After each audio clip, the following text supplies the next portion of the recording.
Welcome back. Dr. Pedram Shojai here introducing Dave Asprey. You probably have heard his name, the guy behind Bulletproof Coffee. He is famous. He's infamous. He has a lot of opinions. He's the father of biohacking, and he's been around the block.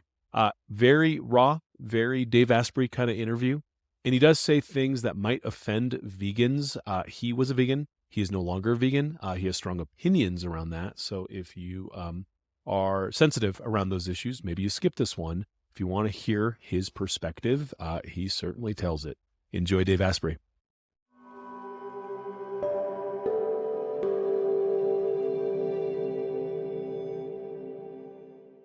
Dave Asprey, welcome to the summit. It is good to see you, my friend.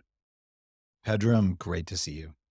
So I wanted you for this day, not because you couldn't talk on all the other days, but because you're doing something that I think is incredibly interesting in the realm of exercise. And it's about efficiency, right? Like we grew up in this realm of no pain, no gain. We grew up in this Yeah. realm of thinking, it's supposed to suck, but the payload is at the end of the dirt kind of thing. And you have really, what are you working out once or twice a week and you're crushing it. So I wanted you to bring some of those efficiencies to our listeners and help people understand that smarter, not harder might be the way forward in this realm. Well, Pedram, I used to weigh 300 pounds. I weigh about 200 pounds right now, and I'm 6.5% body fat. My biological age is 39 in the lab tests, but my calendar age is 51. And people see me now, and I'm reasonably ripped. Like, people have bigger muscles, whatever, but you can see I'm lean. I've got vessels everywhere, and I don't know, it's ridiculous, to be perfectly honest, as a fat computer hacker. Um, And people say, "Oh, you must work out all the time." I work out 20 minutes a week. That's it. Now, people would say, "Well, that's not healthy." But here's the thing. 92% of people do not exercise as much as the government says. And frankly, why would you ever listen to the government for any health advice again after the last 3 years? But that's a separate topic. The reality is that working out more isn't necessarily a good idea, and working out less isn't. Working out the right amount in the right way is a good idea. And what we just believe automatically is working hard and struggling is morally correct. Therefore, if I can just work out for, 75 hard and I'll do an hour a day, I did that, man, for 18 months straight, 90 minutes a day, half weights, half cardio. Figured I'm going to lose 100 pounds of fat that way. Low fat, low calorie diet. I didn't lose it. I actually had exactly the same waist size, 46, and the same body weight after all that time. And if you really step back, Pedram, do you know anyone out there who's worked really hard and didn't get results in some part of their life? Pretty much everybody I know. Oh my God. Maybe that programming that working hard gets results is stupid and wrong, even though we believe it's right. The reality is offensive if you're open to an offensive reality. It is that being lazy gets results. Now, hear me out. Usually people get triggered. It's like talking about death and taxes or something. But your body is wired to use as little energy as possible to get a good enough result. It's in your cells. You don't get to decide that. And this is why going to the gym always feels like it's going to be bad, and why the couch and a movie and a bucket of popcorn always looks attractive compared to working out. There's nothing wrong with you. It's just that your body is wired to save energy, which means to be lazy. But if you're, say, an entrepreneur and you have a choice, you could work really hard to make a dollar, or you could work almost nothing at all to make a dollar. You'll always choose that. Right? If you're a parent, you could teach a kid something in a minute or in an hour of hard work. Isn't the minute better? So it turns out saving time and saving energy is morally the right thing to do. Yet we go to the gym and we say, if I only work hard, I'll get results without looking at the numbers. And that's why I wrote Smarter, Not Harder. And that's actually why I started Upgrade Labs. But let me tell you the math. Okay. I don't believe in the latest fad. I believe in what the numbers say. So when people walk in the door, we gather thousands of data points on a medical grade body measurement device. We can figure out, where are you inflamed? How much fat's around your organs versus the rest of your body? Where do you have more muscle or more bone or less? And based on that, based on your goals, we tell you exactly which AI exercise or recovery to do in what order using all of our stack of tech. Now, let's just take cardio. If you still believe that working hard gets results, you'll say, I'm going to go to a spin class 5 days a week for an hour a day. That's a lot of cardio. After 2 months, you should be in shape, right? Well, the data shows if you do that, you'll improve your cardio respiratory output by 2%. It's called VO2 max. So 5 hours a week of sweating with someone playing bad music in a spin class where you're standing on the pedals because everyone else is standing and they'll make fun of you if you don't. Hard work. Or you could do what's in Upgrade Labs, or what I'll tell you how to do when you read Smarter, Not Harder. It's called REHIT. And with that, it takes 5 minutes, 3 times a week. And during the 5 minutes, you never sweat. It's easy. You don't have to change clothes. No shower required. Now, 15 minutes a week is how much time you spend brushing your teeth. If you do what I'm talking about at Upgrade Labs for 15 minutes a week, you get a 12% improvement in your VO2 max. Or you do it the hard way and get a 2% improvement. You spend 5 hours or 15 minutes every week.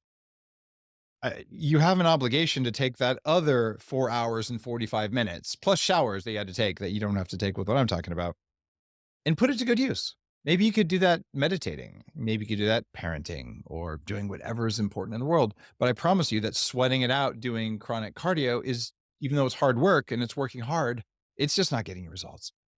Because I spent 702 hours of my life, about a third of a full-time year of being in an office job, in the gym, not getting those results, I kind of felt I had to write Smarter, Not Harder to get revenge. I only follow the numbers. These are university validated numbers in 3 studies that I'm talking about. And that's just one of the pieces of tech that I include in Upgrade Labs. So when you talk about VO2 max, that's not, it's one of the main indicators, right, of pulmonary fitness.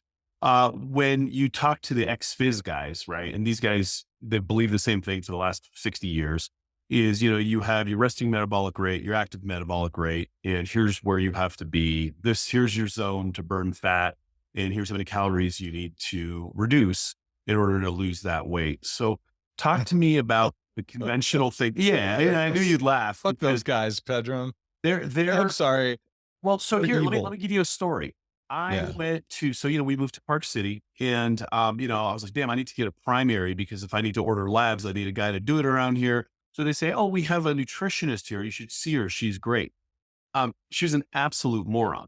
And she literally knew nothing new since the 1950s, and told the line exactly how they have been. And I just sat there flabbergasted that someone this was probably 2023 at the time, still did not crack a book and understand that things have changed. So our listeners have heard the traditional line. Our listeners have been browbeaten into that traditional math. What's wrong with it, Dave? There are so many ways to prove that calories in, calories out is a joke. One of the biggest examples is a gram of uranium has 1 million calories in it.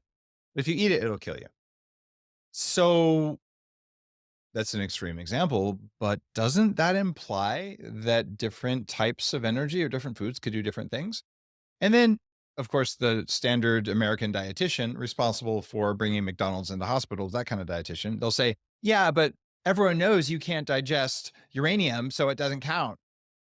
Oh, so digestibility is a variable that we're talking about now. Did that same dietitian mention that if you eat protein, only 70% of those calories get used by the body because it takes 30% of the calories in the protein just to digest the protein? It does do that.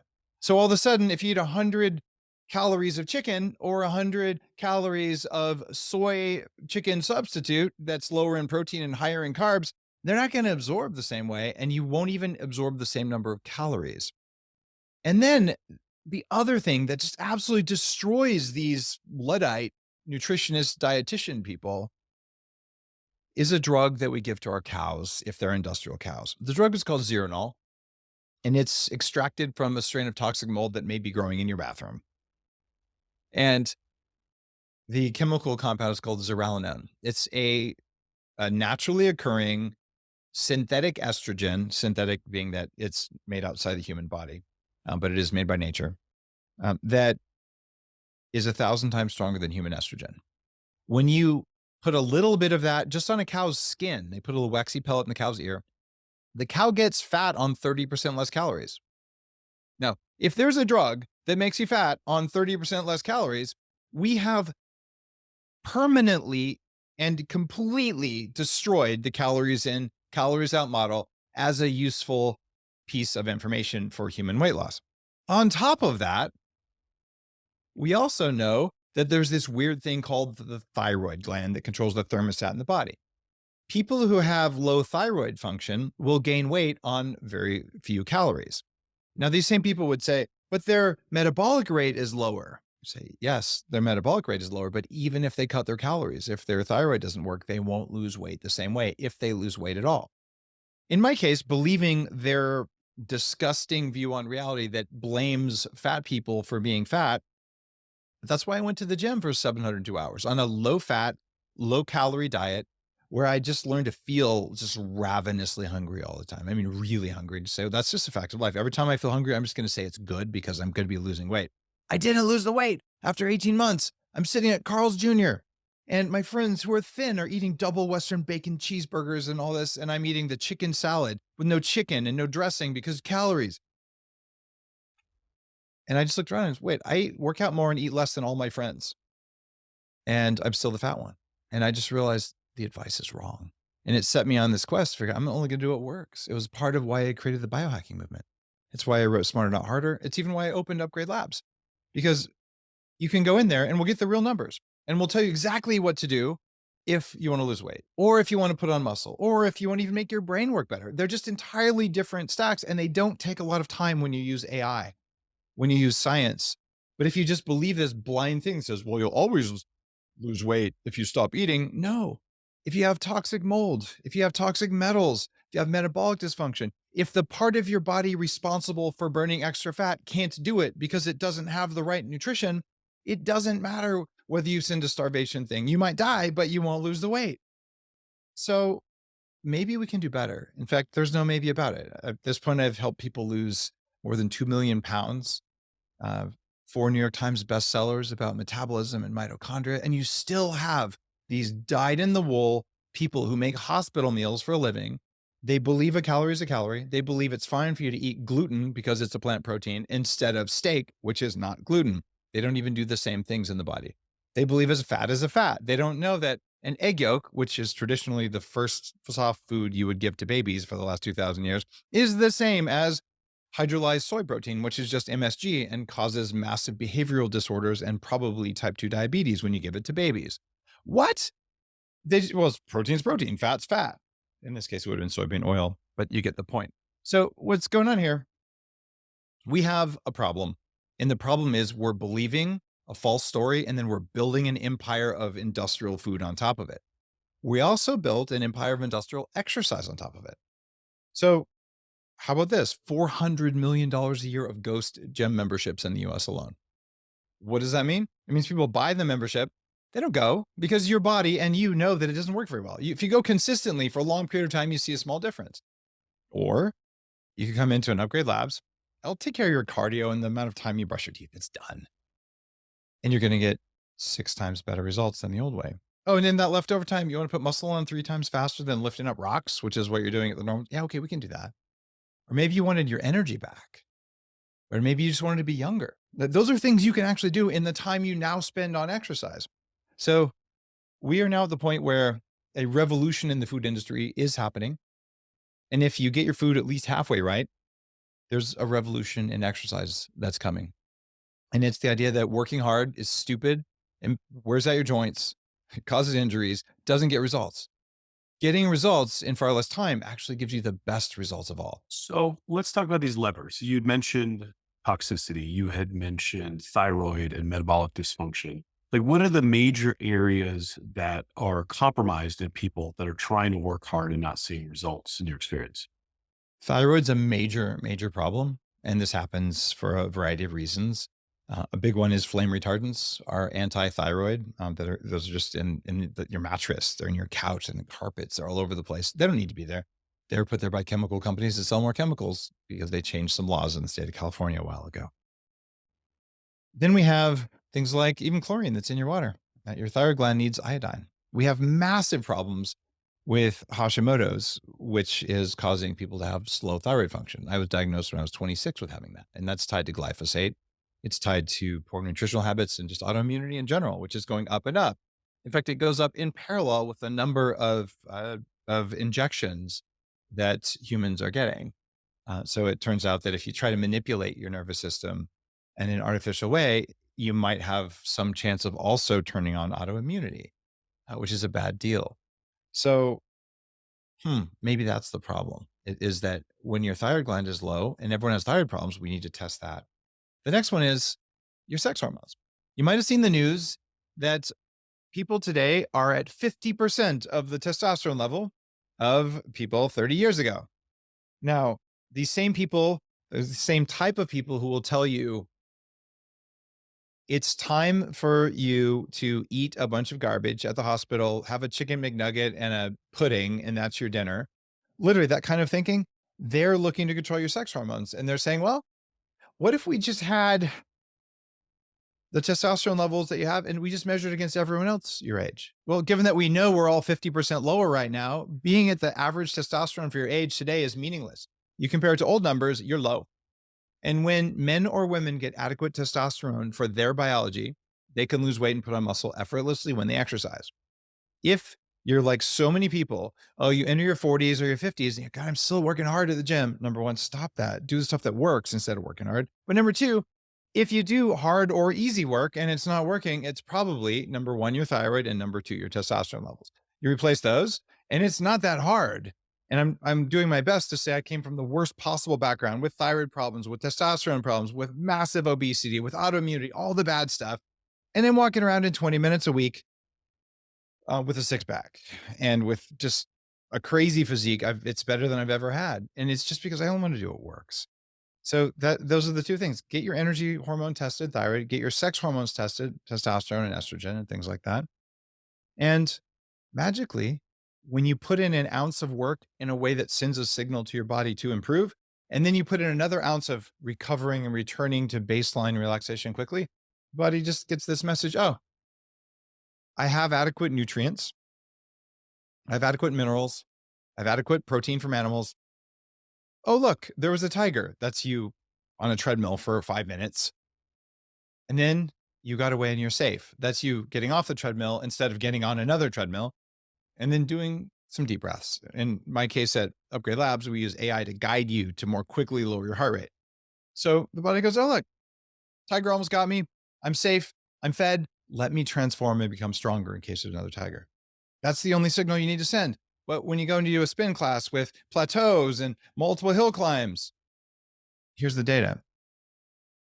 When I'm guiding you, you're going to do two 20-second all out sprints in this 5-minute period with specific things between them. If you do 3, it works less. If you do 4, it works even less. There is an optimal dose and is not working hard. So you do a small amount, the body gets just a signal that says, wow, I'm so full of energy and I have a reason to change. That's what we want to do. And it just saves you so much time. The other thing that's radically undervalued in the world of hospital nutritionists and just in the world of exercise is minerals. And the things that drive minerals into your muscles, into your bones are the fat soluble vitamins. So I call this vitamin dake. And you can go to vitamindake.com. That's vitamin DAKE.com. And that tells you about the 4 types of fat soluble vitamins. And then the Minerals 101 supplement that goes with that has all the minerals that the fat soluble vitamins guide into your cells. So if you're looking to get results from exercise, wouldn't it be amazing if your cells had all of the minerals they need to improve as a response to exercise and all of the fat soluble vitamins like vitamin D, vitamin A, vitamin K that guide the minerals into the right place? So now you do one curl and the body says, oh, I need to improve. Oh, and I have the raw materials to improve. Wow, I think I'll do it. Versus not having materials, you do 25 curls and the body says, I'm tired and I'm stressed. I don't have the zinc I needed. So, basically I'll just be tired. That's what we're doing to ourselves. You're a guy who has run those miles or walked those miles. You were obese, you were unwell, and now you're the opposite. So you have the right to talk about this stuff. right? I think a lot of Hold people. on, everyone has the right to talk about it. They also have the right to be wrong. Vegans. Well, that's it. Sorry. Well, I'm no, I mean, sorry. listen, there's plenty of 19-year-old kids telling 50-year-old guys how to stay healthy. Don't, And don't you love it? I was actually a devout raw vegan, Pedram. I think you know that about me. So I did that too. It gave me more autoimmunity. I broke a couple teeth. Almost everyone, 80% of people who go vegan quit within the first year because it ruins their health. Oxalate buildup happens. And that's something I write about in Smarter Not Harder. You want to exercise? Try exercising with small razor sharp crystals of calcium oxalate from your kale, spinach, beet, raspberry smoothie. It's not a good idea. yeah. So let me see if I got this straight. I mean, to me, I've heard a trifecta. And correct me if I'm wrong. The exercise has to be targeted, high intensity at a very specific dose to tell the body we're under stress, and then immediately optimal recovery so that the body can say, okay, we're out of stress, heart rate's down, we're not getting eaten. And then the third leg to the stool that I heard there was optimal nutrition to get the trucks delivering the goods once the body sends the signal saying build muscle. Almost optimal nutrition. Most people think optimal nutrition means eating more plants. It turns out plants don't give you almost any minerals. If there are minerals in the plants, they are bound up by the plant, so you can't get them very efficiently at all. That's by design. In fact, most plants will pull minerals out of your body, and animal foods put minerals back in. So instead of optimal nutrition, I say you need to have vitamin D and minerals 101, which are both on the same website, because those are foundational. And then if you eat some plants that aren't that good for you, or you don't eat whatever, at least you've got the most important, most foundational building blocks. Your body can make up most of what it needs from there. But if you're mineral deficient, you're screwed on everything, even meditation. Got it. So this optimal, you said 2 30-second sprints in a 5-minute period. Two Is that for 20-second sprints. And 20 these are seconds? guided by AI when you're doing it the way I'm talking about. And they need to not just be sprints. They need to be 20-second sprints like you're going to die, like you couldn't do another step. A bad So, idea. Like you are running yep. for your life. And you can't really do that on a normal exercise bike because it takes you 10 seconds to make it go to full difficulty. The ones we use are digitally controlled, and they'll instantly go from too easy to I'm going to die, but I have to pedal. So you need to really drain your reserves in 20 seconds. And then if you don't have access to the tech at Upgrade Labs, you would say, go to a park, do this, and then lay on your back. Right. In fact, it might even work better to pull a sled, but then you lay on your back and do deep breathing, relaxation, abdominal breaths. How fast can you come back? Right. So the body's not listening to the area under a curve, the amount of work you did. What it's listening to is how quickly did the work turn on and how quickly did it turn off?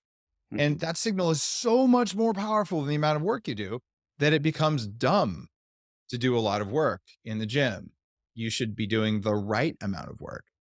And it can be too much or it can be too little. And for most of us, we do a lot of work and it's not the right intensity, or we flip it and say, I'm going to do high intensity all the time. And then you don't get the relaxation recovery. And then you just get a stressed body. So you get understimulated or stressed, or you use tech and AI and the right techniques and the right science and say, oh, that's weird.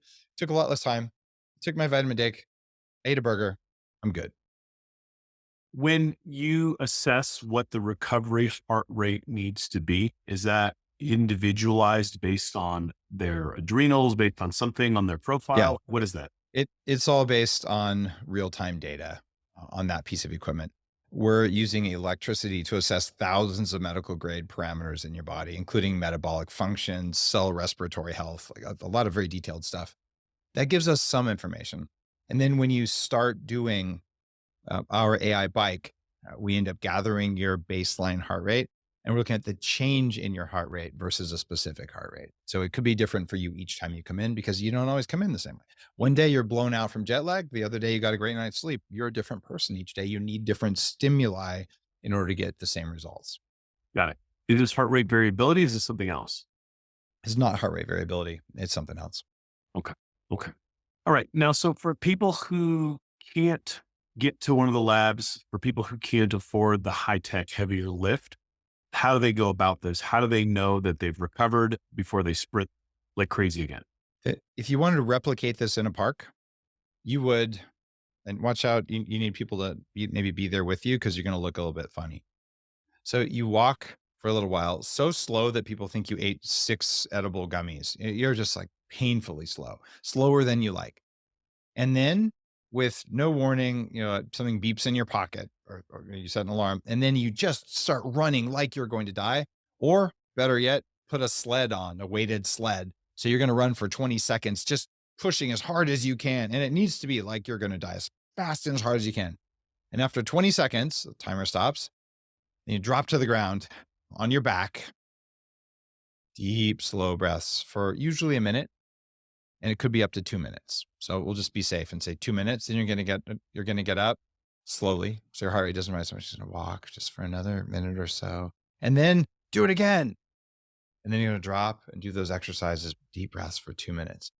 And when you do that, you're done. And you might say, but I'm so tempted because I'm a good person. I could do one more. No, one more has less results than doing two. That's the thing. And if you're feeling good, you're like, yeah, I could do 10 of these. Yeah, more is better. It's just not real. It just feels real. It's because metabolically, your brain likes to make decisions that don't waste the electricity also. And it's a really good, simple rule that doesn't require thinking. More is better. That's why we overtrain. That's why we eat too much birthday cake. It doesn't really matter. More is not always better. The right amount is always better. But it takes thinking, which is metabolically expensive. So we feel like more is better is true. But we know with our brains that that's not real. Hey, where's your, in this gestalt, protein intake? I mean, are you kind of in the 1 gram per kilogram of body weight functional medicine realm? Is it a bit different for different people? Well, there's two different areas that I've gone down.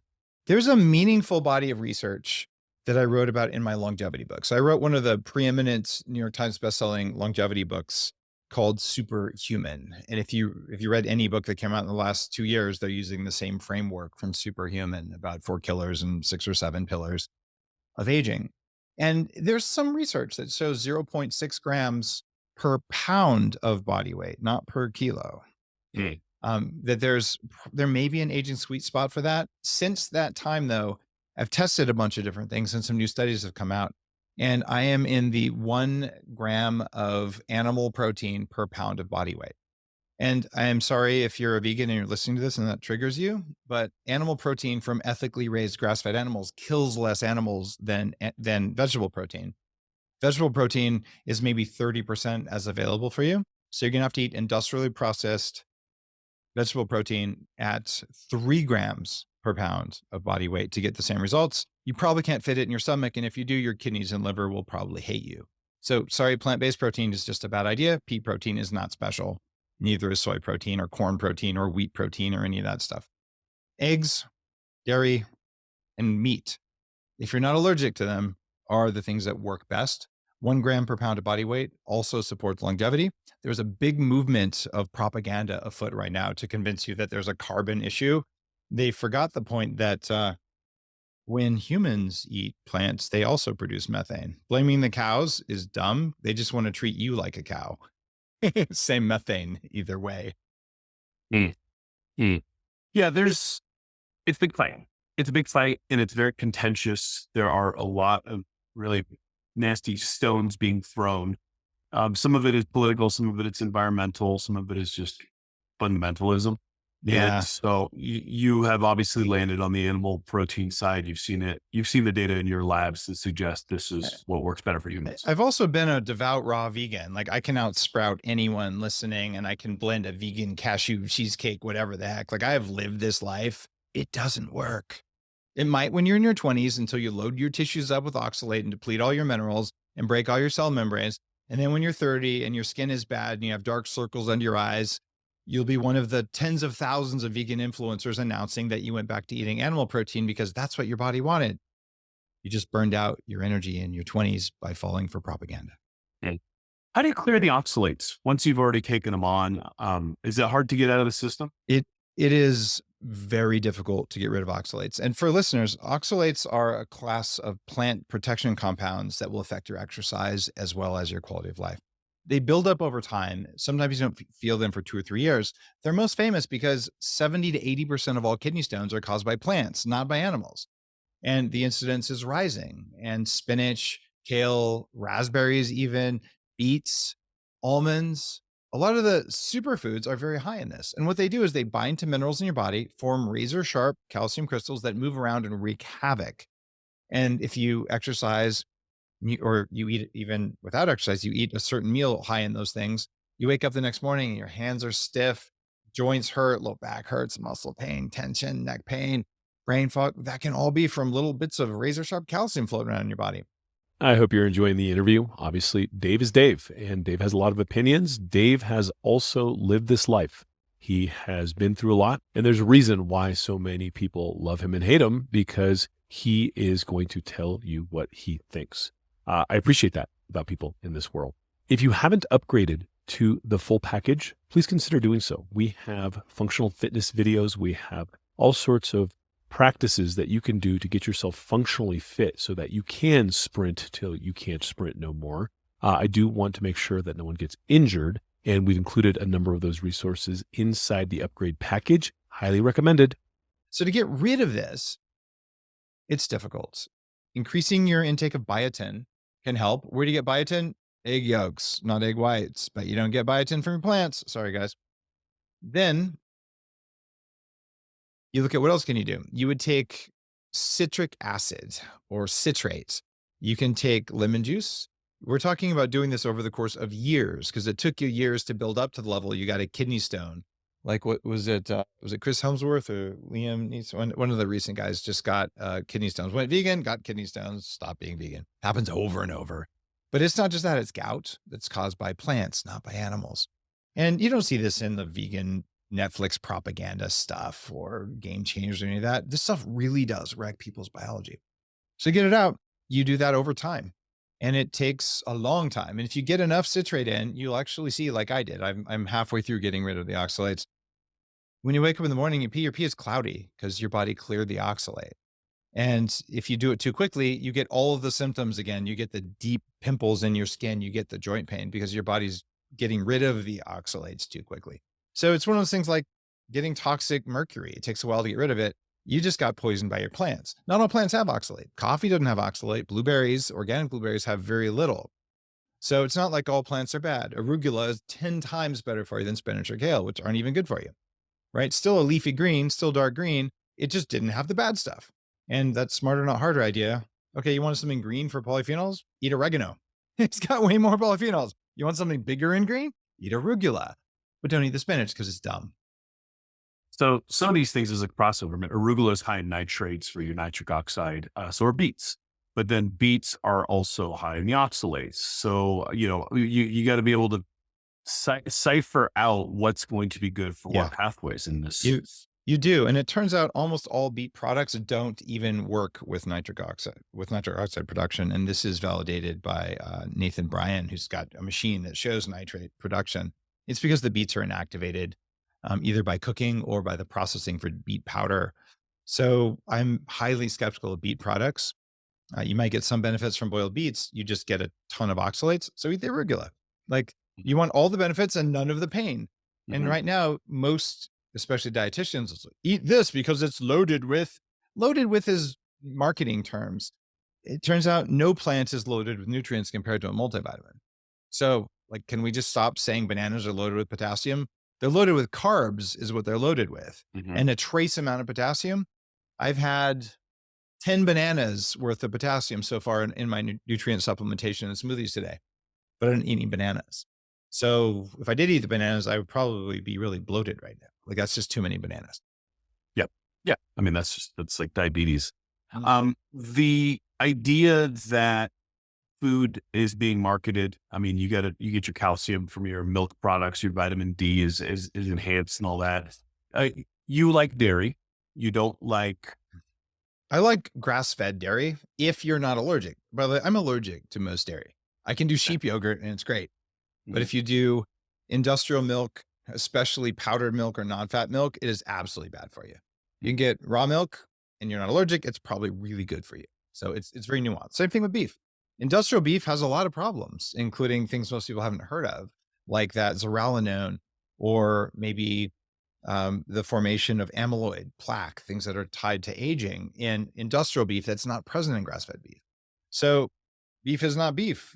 A Slim Jim is not the same as bologna, is not the same as, a burger made from grass-fed steak. So pastured grass-fed milk, pastured grass-fed animals, pastured wild chicken eggs, those are good. And if you take their mirror image, like Frankenplanet things from Tyson or one of the big food processors, it's not going to have the same effect on your body and it's bad for animals. I care about the animals too. I just like to eat the ones that we've treated well and then I provide some gratitude for. If we have plenty of people listening to this who've been eating traditional meats for decades. It's a lot better to do that than it is to not eat them. Sure. But now they're hearing from you, I have 30% greater estrogen and poor absorption of, XYZ, or my calories go up. What does one do if they have been eating this traditional diet to start to clear these xenoestrogens, start to clear these endocrine disruptors from their system? We have an epidemic of new endocrine disruptors in our meat and in our environment because of all the pesticides, especially glyphosate that we've been spraying, atrazine, as well as just all the weird fragrances and chemicals we absorb through our skin. That new car smell is disrupting endocrine. That teenager wearing Axe body spray is disrupting their own endocrine system and yours when you can smell them. It's just not okay. So, what are you going to do about that? Well, you want to make sure you sweat. Infrared saunas are really good for that. Exercise sweat doesn't make you detox as much as a sauna sweat will make you detox, which is an interesting data point. You might want to consider taking more glutathione, which is a detoxer that's found in all cells, particularly in the liver. And one that most people don't know about is called calcium D-glucarate, which increases the second type of liver detoxing that's particularly useful for endocrine disrupting substances. If you're eating industrial meat, what you want to do is eat the leanest cut because the toxins accumulate in the fat of the animal. And that fat is mostly corn and soy because that's all the animal eats. When you're getting grass-fed meat, you want to eat the fattiest cut you can get because all the nutrients are in the fat. So industrial meat, you can get protein out of it and you can save money. You can spend your $1.50 a pound for not very great cuts and grind them up and make hamburger. And then the trick that a lot of people miss, add grass-fed butter or even grass-fed tallow if you can get it. Tallow is beef fat. And when you do that, you're getting saturated fat into your body, which is what your hormones are made out of. And that feels really, really good. It tastes good. And then your body becomes healthier. Your skin starts to glow and it's a major transformation. For a guy who doesn't tolerate dairy well, you've been an advocate for grass-fed butter since I've known you. Oh yeah. Can you process that differently? Is it a different deal? Do you end up going for specific brands? Like, how does one deal with that if dairy is a hard one? If dairy is really highly allergic, you might not be able to do butter, but most people are fine on butter. And if not, then you do ghee. Ghee is clarified butter. They cook it down till the proteins and any sugars are gone. All that's left is the butter fat. Almost everyone tolerates ghee. If that doesn't work, you can get goat butter, you can get sheep butter, but anything that says grass-fed, grass-finished at the grocery store, it's going to be about $1 for a stick of butter more, a big stick, like a double stick, a pound, more than you would spend for industrial butter, but it's much better tasting and it's much better for you. And it's still quite affordable per calorie.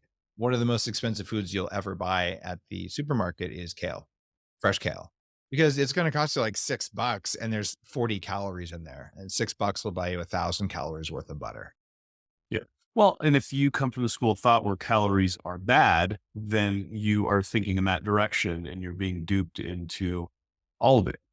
Right. If calories are bad and you really believe that stuff, stop eating and just start taking multivitamins. They're only nutrients. Mhm. And it was funny when you say that, all of the like thin, frail, hair shedding vegans get really offended. But isn't that their logic? I'm not trying to make fun of them or change anything, but if you're telling me that removing calories is good and adding nutrients is good, let's do it. Let's do this. And I know you're willing to eat industrial food because that's what all plant foods are. So why is a vitamin extracted from plants worse than a protein extracted from plants? The vegan fallacy, there's not even logic behind it. Because if there was logic, you just eat supplements and water and then you die. Energy is not bad for you. Energy is what drives life. That's how you measure energy, with calories. Well, the only part of the high vegetable diet narrative that makes sense is the microbiome and the abundance of different phytonutrients that feed the variety of bugs that where purported to need for a healthy microbiome, and vegetable mass seems to do that. I want to hear your opinion on that and that thesis. Now, I say this as an early advisor to one of the best gut biome measurement companies out there called Viome. I'm a big shareholder. I'm not saying that eating plants is bad for you.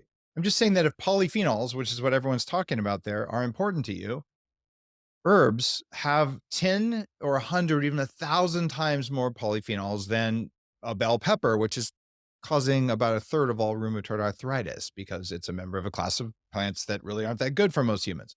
So if you're measuring polyphenols per ounce of food, you eat meat crusted with large amounts of herbs. I've had a tablespoon of rosemary and a tablespoon of oregano, dried oregano, not the whole leaf, right? Today so far, and I'll probably have some more. So I'm getting probably 40 times more polyphenols than someone who had a spinach and kale smoothie. They're getting kidney stones. I'm getting mitochondrial function. So are those good for your gut bacteria? Yes. And then we have do you need soluble fiber in your diet? Some people, it actually doesn't work very well for them. There is abundant evidence that for the average person, getting about 20 or 30 grams of what we call prebiotic fiber a day improves longevity. So, yeah, I made a powder that does that, that comes from the sap of acacia trees and a couple other kinds of trees that has none of the anti-nutrients in it. And I get 60 grams, which is twice what most people, even vegans, get on a daily basis. I put it in my coffee and it doesn't have any flavor. And now my gut bacteria are happy. Did I measure them? Yeah. I have 4 times the number of species of bacteria in my gut. It's called diversity. Than people who don't do that. In fact, I quadrupled the number of species by doing that on a daily basis. Did I have to go to the store and spend $24 on bundles of brightly colored vegetables that had almost no calories and had a ton of toxins in them? No. I ate herbs and I put a scoop of flavorless powder in a beverage once or twice a day. And the acacia has the prebiotic fiber that you're looking for. Acacia's one, hydrolyzed guar gum, larch arabinogalactin. There's a bunch of others. So I would find a good prebiotic fiber supplement that you like and use that one. Some people use apple pectin, and those plus polyphenols work. And I'm kind of laugh. I'm getting way more polyphenols than vegans, even though my protein comes from animals, my fat comes from animals, and my polyphenols come from polyphenol-rich, low-toxin plants or plant extracts, which means herbs, spices, and a few select plants. All right. So someone's listening to this thinking, wow, I love this guy. He's talking about efficiency. Read the book. And if you live in a town that has an upgrade lab, go there. Dave, you're a hero. Always great to catch up with you. Keep up the good work. Look forward to seeing you at some point. Now that you're in Austin, I'll come visit. Thanks, Pedram. I'm looking forward to it. Thank you, buddy.